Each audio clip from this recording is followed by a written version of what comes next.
আন্তর্জাতিক অঙ্গনে বাংলাদেশ জাতীয় দলের ব্যর্থতার অন্যতম প্রধান কারণ ঘরোয়া ক্রিকেটে একমুখী প্রতিযোগিতা। গুঞ্জন আছে দল বদলে স্বাধীন সিদ্ধান্ত নিতে পারছেন না অধিকাংশ খেলোয়াড়, যার কলকাঠি নাড়ছেন একজন ঘরোয়া কোচ। এমনটা হলে দেশের ক্রিকেট ধ্বংসের মুখে পড়বে বলে মন্তব্য করেছেন বিকেএসপির সাবেক কোচ ও ক্রিকেট বিশ্লেষক নাজমুল আবেদিন ফাহিম। মমিনুর রিপনের রিপোর্ট।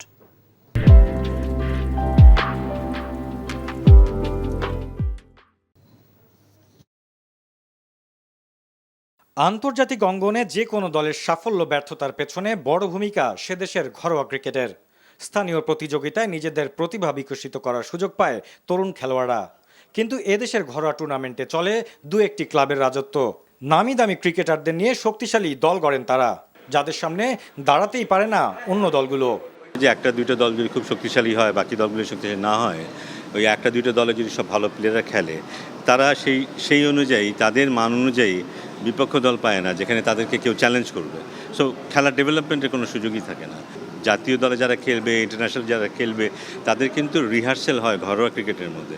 সো ঘরোয়া ক্রিকেটে যদি কোনো চাপ না থাকে, সহজ যদি হয়ে যায়, তাহলে ওই সহজ ব্যাপারটা নিয়ে আমরা ইন্টারন্যাশনাল ক্রিকেট খেলতে যাব, কিন্তু ওখানে গিয়ে আমরা দেখবো যে অনেক চাপে আমাদের খেলতে হচ্ছে। এদিকে নতুন গুঞ্জন আছে দল বদলে প্রভাব বিস্তার করছেন একজন স্থানীয় কোচ, যার অনুমতি ছাড়া নাকি দল পরিবর্তনের সাহসী পান না অধিকাংশ ক্রিকেটার। এমনটা হলে দেশের ক্রিকেটে যে ক্ষতিটা হবে তা অপূরণীয় বলছেন এই ক্রিকেট বিশ্লেষক। খেলোয়াড়রা তাদের মেধা অনুযায়ী, তাদের যোগ্যতা অনুযায়ী, তাদের পছন্দ অনুযায়ী তাদের দল চুজ করবে। এই ফ্রিডম প্রত্যেকটা খেলোয়াড়ের থাকা উচিত।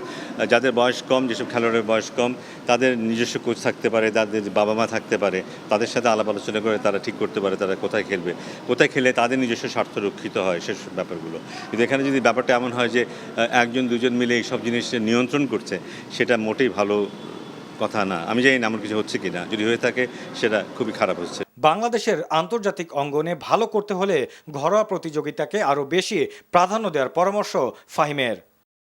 Mominur Ripon, NTV news, Dhaka.